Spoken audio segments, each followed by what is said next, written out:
context. This year, we want to do something political in the concept of exile. I will take 7 to 10 minutes to tell you a little bit about what is exile and what is our purpose in this presentation of tonight's event of Women Voices in Exile, the Quest for a Voice. Okay? After I finish with my brief presentation, then your students follow with music.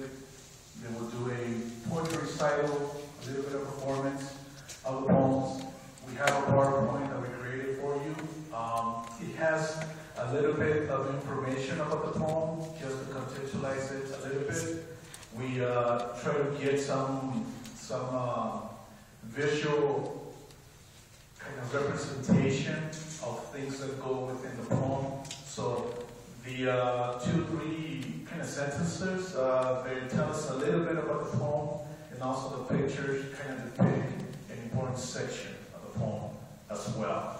Every poem has a country because we are dealing with all Latin America in the concept of exile. Okay? If you have any questions, you can ask the questions at the end of the performance. But we would like to ask you to please turn off your cell phones. Do not text. Do not use them, because the students really spend a lot of time practicing and preparing themselves for this event. And also the singers, 3 guitars and 1 flute player. Okay? Bless you. Let me tell you a little bit about what is it that we are going to do tonight, and we'll get on with our presentation. Okay? Women Voices in Exile, The Quest for a Voice, is a poetry recital performance by the modern language students and students from across disciplines. The purpose of tonight's event is to bring you a performance of female voices caught between a military regime or that have been forced to abandon their home country due to cultural, social, and political differences. The performance delves deeply into the most personal topics, the nostalgia for the loss of home and the impossibility of return. Although some poems reflect on the condition of exile, others fight this condition in order to find a space of their own to continue the struggle, political, social, or cultural, with their nation of origin. In a world filled with political, social, and cultural differences, it is no wonder that these female poets take flight onto unknown territories. Remember that exile doesn't have a destiny in mind, and finally stop and take meaning of their lives, in which they realize that they are distanced, fragmented, uprooted, lost. The quest for a voice and for an identity becomes a constant interaction between past, present, and future. To fully explore the concept of exile, we integrated many female voices from Latin America and Spain. Every female writer in this poetry recital rejects passivity and associates the condition of exile with political power through the act of writing.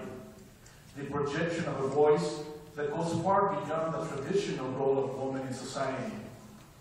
From being the woman that seeks out, preserves, and transmits the cultural heritage for her children, the poet takes the pen and acts accordingly to her ideals and goes against a military regime that denies people of their freedom.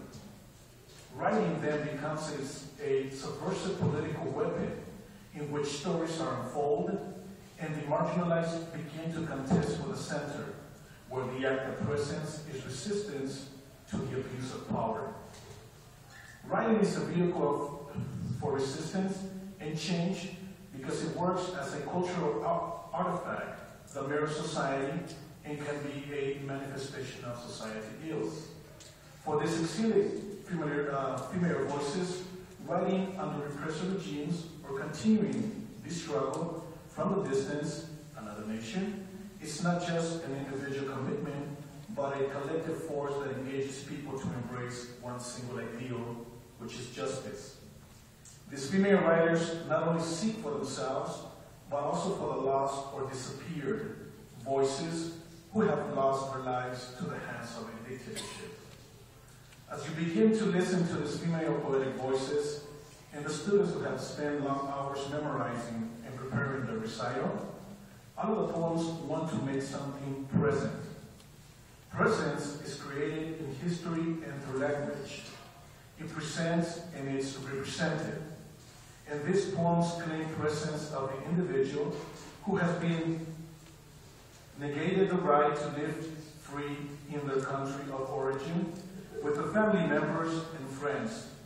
Since repressive regimes practice the task of erasing and silencing any visible trace of subversives, poetry becomes a radical device to question that erasure and silence by voicing out the atrocities a regime practices on their people.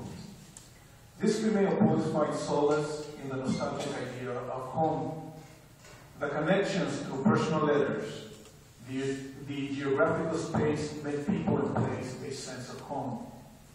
The poetic voices find themselves always reconnecting to their own idea of home through memory, recollection of past events, family stories, and anything that is archived in their imagination.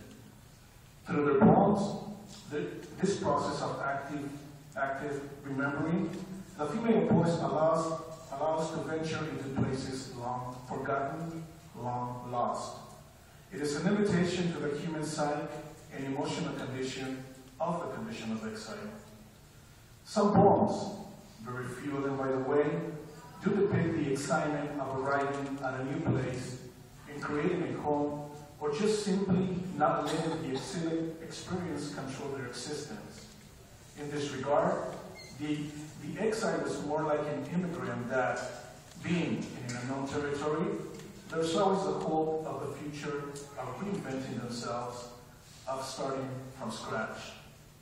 To conclude, we hope that you enjoyed tonight's poetry recital performance, which seeks to harvest a tradition of presenting during Women's Month at Roma College to celebrate the acts of valiant and courageous women who oppose military regimes and endure a great deal of sacrifice in new countries. We are pleased that this dialogue you're about to hear is just a metaphor in which one poem weaves with the other to produce a continuance to the process of healing, redemption, understanding, and change.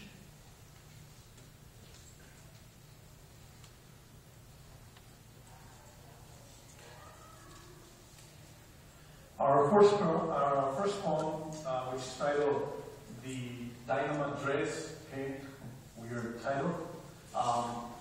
The poet Giaconda Belli, you can see the map there, she's from the country of Nicaragua, and our reciter is Marcel Galvez. Okay?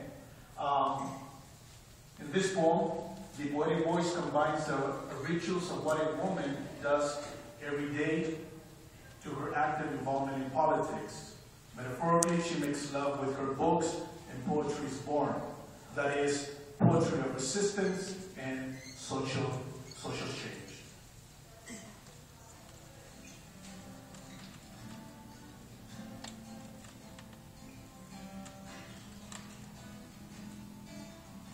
Tengo que ir a comprar las pinturas con las que me disfrazo todos los días, para que nadie adivine que tengo los ojos chiquitos como de ratón o de elefante. Estoy yéndome desde hace una hora, pero me retiene el calor de mi cuarto y la soledad que por esta vez me está gustando, y los libros que tengo desparramados por mi cama como hombres con los que me voy acostando. En una orgia de piernas y brazos que me levantan el desgano de vivir y me arañan los pezones del sexo, y me llena de un semen especial hecho de letras que me preguntan. Y no quiero salir a la calle con la cara seria cuando quisiera reír a carcajadas sin ningún motivo en especial, más que este sentirme preñado de palabras. lucha contra la sociedad de consumo que me llama con sus escaparates llenos de cosas inalcanzables.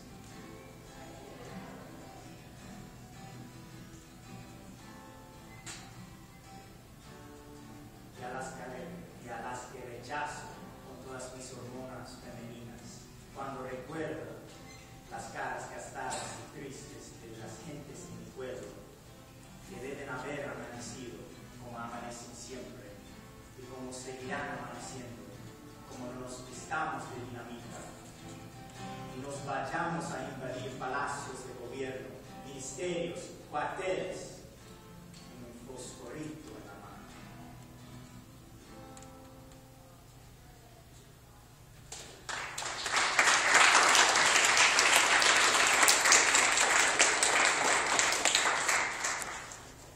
The active involvement of women in politics, again,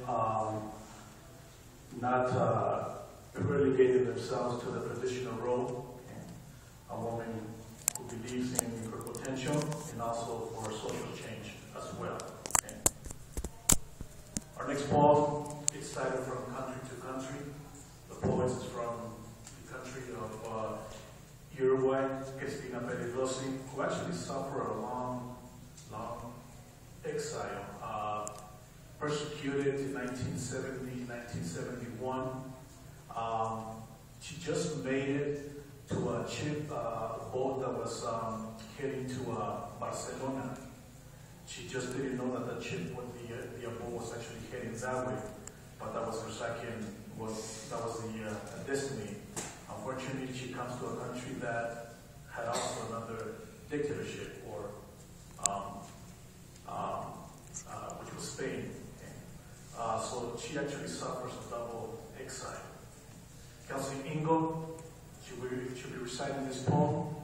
The exile poetic voice moves from one country to another, homeless to unknown streets.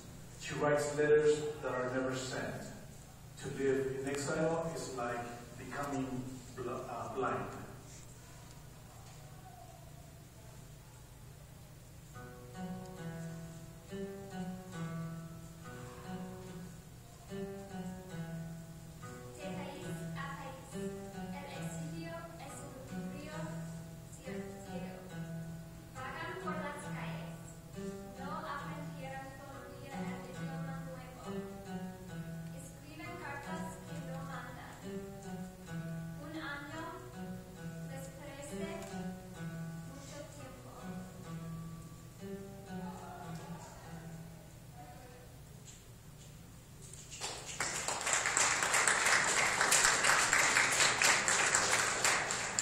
In this poem, the experience of exile does not really have a time. Once you're exiled, you just never know when you'll be able to return, especially under a repressive regime that is trying to erase any living trace that you existed in your own nation. So then exile becomes like a river. Letters that you want to send back home, you never send them. Next poem, which is titled Exile, Concha Mendes, and the reciter is Alexa Franco. This is a poem that has a different touch to it, in that the poetic voice does not want to succumb to the condition of exile, and keeps her hopes high to transcend this terrible experience.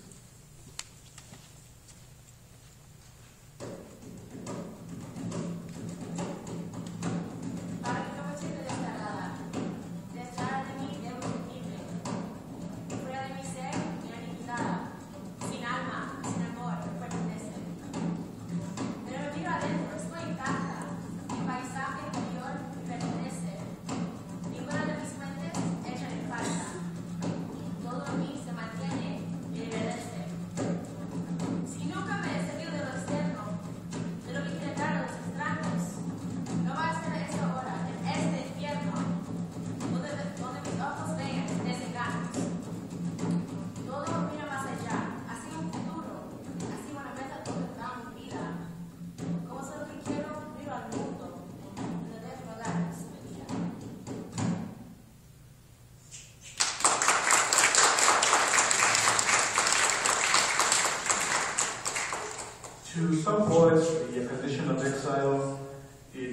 something difficult for them to overcome. And to other poets, it's an opportunity of growth. So Concha Mendez really looks at that condition and says, I will not succumb to this condition, and I will look for an opportunity for a space in which I'm going to continue to develop and to grow as a writer and as a person as well. Our next poem, titled They, Linda from Costa Rica. Our reciter is Sumi Ji. In this poem, which is a short poem, but it has a lot of metaphors, a lot of symbolism, which makes it kind of difficult to understand. But the poetic voice encounters her persecutors and triumphs over them. Understand that most of these poets, they were persecuted due to their political differences, and the government just wanted to get rid of them, to disappear them, which is worse than to be dead.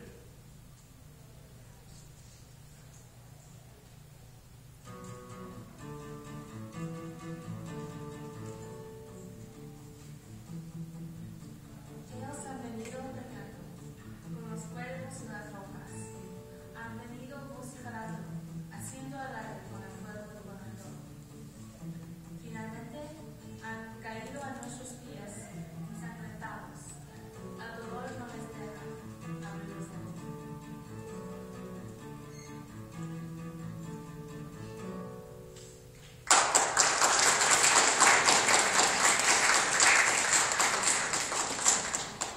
Exile produces pain as well, and so these poetic voices have to exist through pain. And instead of withdrawing within, they use pain as a liberating force in which they can turn it into literature. This is why most of these poems, or all of these poems, it's a way of enduring the painful experience of being separated from their family, from their friends, and from their nation. Our next poem, The Face of a Nation, poet Iraida de Iturralde, Cuba. Our reciter, Sandy Hernandez. We know that Cuba is still going through a socialist government. There's been many people that have kind of left the country for a better future in some other countries around the world.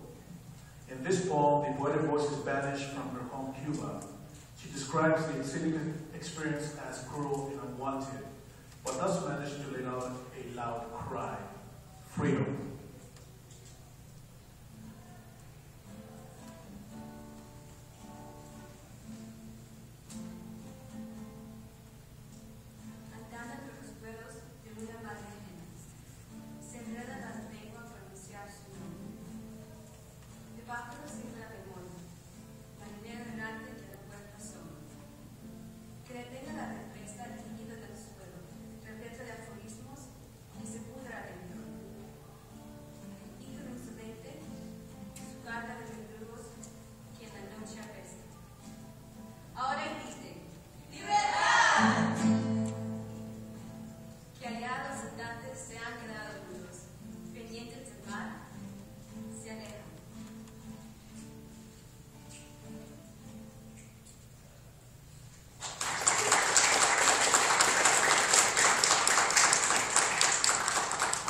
Libertad, which is freedom, is a very precious word.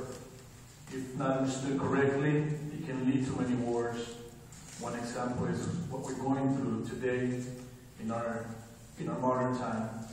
But people tend to give their lives for this experience, to be free in a country in which their own governments do not permit them to be free. Our next poem, La Incógnita, recital. Okay. It's by Dina Posada. Dina Posada from El Salvador and from Guatemala. She has lived in both countries. Okay. Our reciter is ready, and she's ready. Well.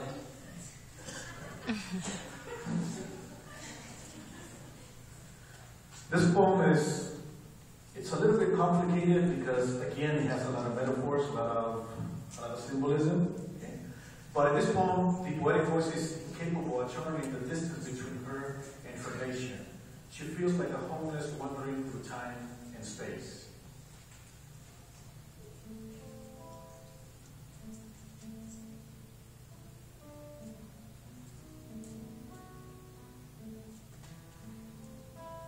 Sin patrimonio ni domicilio, descifro mi nombre en el tropiezo de los pámpanos.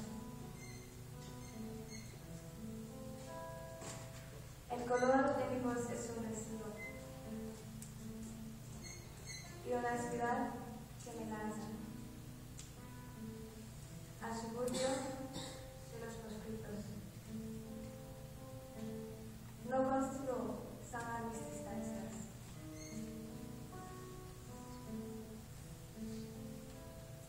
Que aunque quisiera coger el timón del olvido, he de seguir. Bajo los puentes rotos, rescatando a dioses inservibles, única posesión de los vagabundos.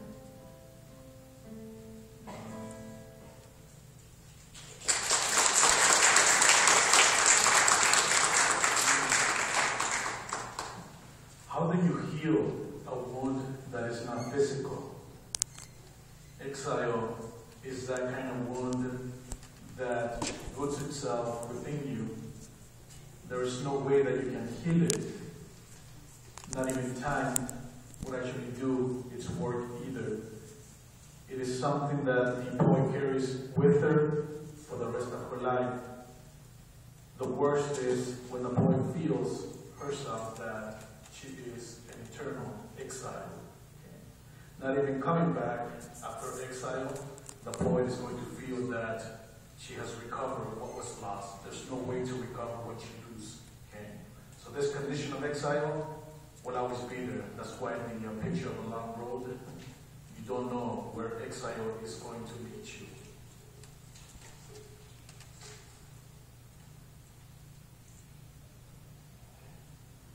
Paria, it's the title of our next poem. The poet Nela Rio from Argentina, and our reciter Desiree Thompson. As one leaves behind his or her culture, there is no guarantee what the future will hold. In this poem, the poetic voice is constantly remembering her past, therefore making her present a difficult reality to cope with. Espacio-tiempo, ni cerrado ni abierto, suelo en las olas. Me marché de la tierra colorado, con un plumón de aves en los ojos. Llegué a un lugar desconocido, mire en sus valles gigantescos. Probar el dulce choclo, fui a comer los mirables de sus arces, el hielo derretido. Recorrí sus calles, sus tiempos computizados. No hubo sonido para mi apellido, ni espacios para mujer fuente, ni árbol para donde jugar mi nombre. P-A-L-I-A.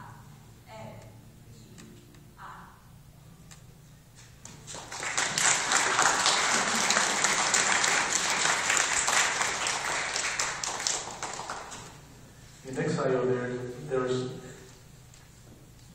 the only time and space that exists. It is at the moment of exile, when the poet has to leave his or her country. It becomes very difficult to adjust to a new environment because that which is dear to the poet, any friendly reminder, or a familiar reminder does not exist anymore. A poet that is forced to recreate herself once again in the distance.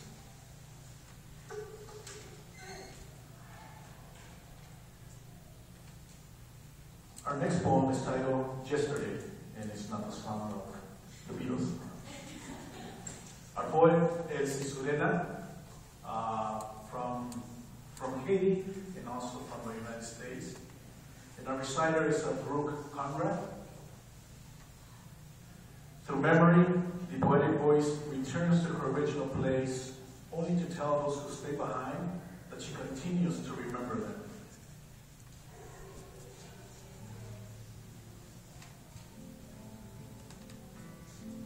Desde el beso de la espuma, desde la nostalgia del viento, desde el temblor del verano, desde el canto de la memoria, desde la espera del recuerdo, desde el sueño de la visionaria, desde la plenitud del silencio, desde el remolino de la lluvia, desde la artesía de un beso. Vengo, antes las amenazas del olvido, con la boca como flor de alegría, con los ojos como finales de esperanza, con las manos como aves de ternura, con el corazón como juguero de caricias. Decirte que, a pesar o tal vez a pesar del dolor, de las caídas de las hojas, todavía te sigo recordando.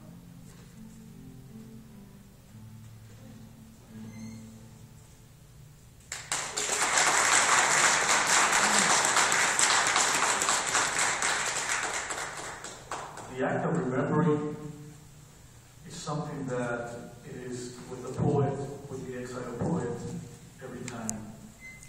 It's very difficult to let go of the past, especially when it involves family. But it comes a time where they have to find that break in order for them to continue or to go on creating something new, especially when it comes to the concept of identity. They have to be reinventing themselves a lot. So many poets have that difficulty in letting go of the past and creating something new in the present that is going to lead them to a brighter future, or better future. This is the poems of Letter to Mama and Letter to Mama 2 from Cristina Pérez-Rossi. The reciter is Kate Bell. The poetic voice is once again banished from her nation, Uruguay. She receives a letter from her mother, and with a somber tone, the mother wishes for her return. The exiled voice knows that to return is impossible.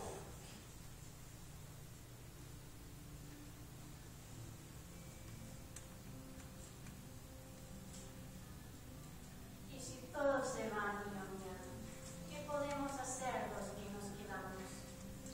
Tía Ana pregunta por ti cada vez que viene de visita. Y yo contesto con evasivas. O se dice evasiones. El gato saltó por la ventana y desapareció. Cosa de gatos, cosa de personas. La helada quemó todos los árboles. Solo el limonero sobrevivió. Solitarios en medio de la tempestad, nos dijeron que con el huevo general las cosas iban a cambiar, pero si algo cambió, fue para peor. El almacenero de la esquina murió. Un infarto a un parió. Tu abuela bruja siempre con los raíces y tu hermana con la ostra. Me pregunta si por allí estará lloviendo. A veces cuento las horas de diferencia, el asunto de los dos hemisferios. No te olvides de nosotros y que tenemos tanto.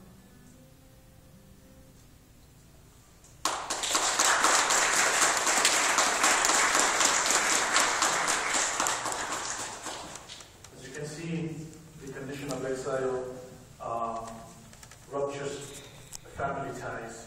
In this case, the poetic voice in another country cannot return and be with her family, especially with the mom. Everything becomes very monotonous in a country that is run by a dictatorship, especially when it comes to these family ties in which one of them has to leave the country. Our next poem, titled Exiles, again, Cristina Pérez Rossi. Our reciter is Zach Lucado. This is an interesting poem because the poetic voice compares an exile to a ghost walking unknown worlds without a home. A ghost displaced in time and space.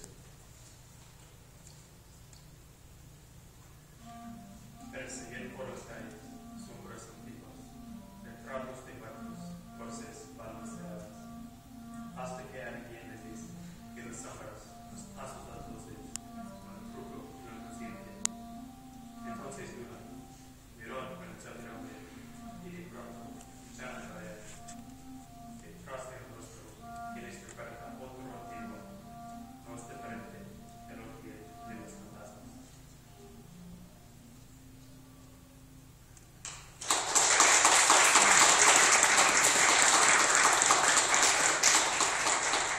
It is an interesting poem because the poet is kind of relating an exiled poet with a ghost. Okay? Meaning that when the poet comes to another country, that individual is unknown. That is an unfamiliar world, and for some reason they cannot seem to fit into that new culture. Even though the new culture is actually welcoming, there's something that is at disconnect. And the connection comes through the act of memory. Again, they travel back into the past because that's the familiar space. So you've got two worlds clashing against each other, or two spaces, past and present. When they clash against each other, then the future is not clear for these people.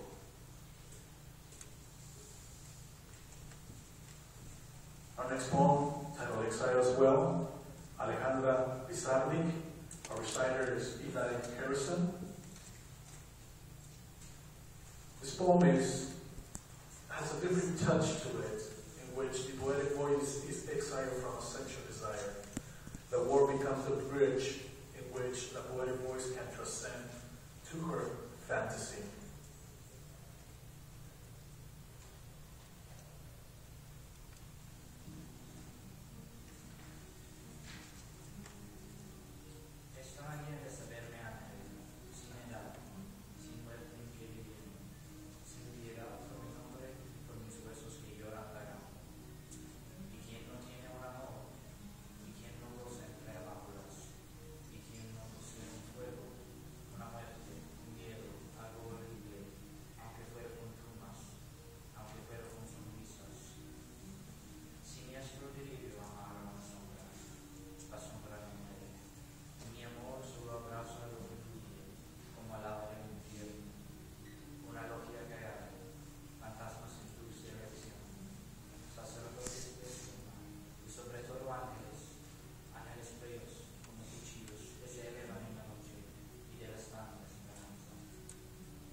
Our next poem is one of the longest poems, titled Ana Frank en Us.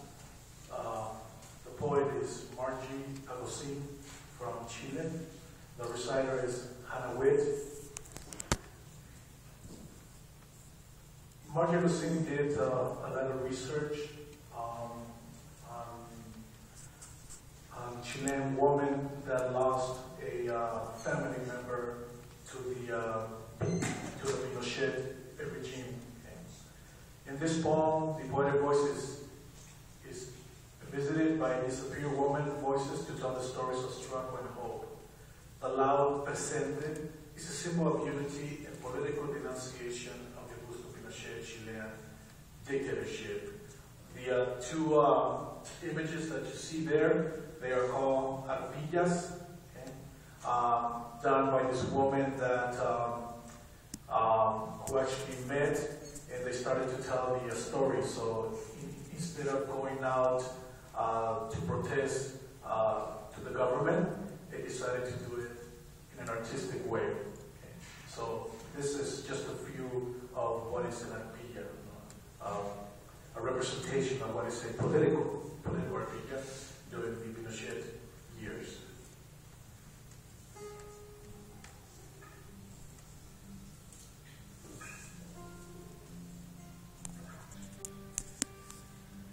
Como una cicatriz, atada a las dolencias de la noche, Ana Frank me visita con frecuencia. Lleva lazos de ausencias, a veces lleva mirada de lluvia y algas, y sus ojos se posan inquietos dentro de los míos, para que mi mirada la sobreviva, la cuente o la haga. Me pregunta María del Carmen si conozco a todos mis muertos. Se me acerca diáfana o diabólica. Yo no puedo prometerle regreso, ni descubrirle su mirada despegada, su mirada de dagas e insomnios.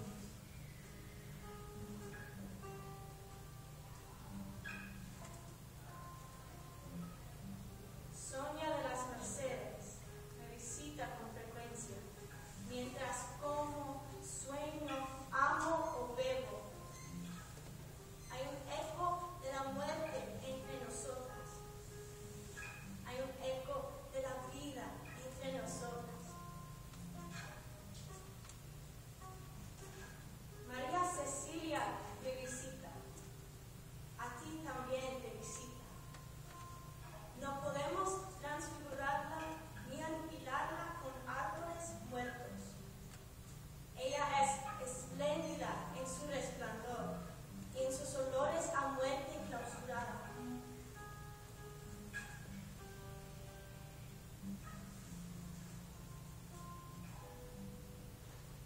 Ana Frank, Presente, María del Carmen, presente, Sonia de las Mercedes, presente, Cecilia Gabriela. presente. Me despiertan en las noches para pedirme que no las olvide.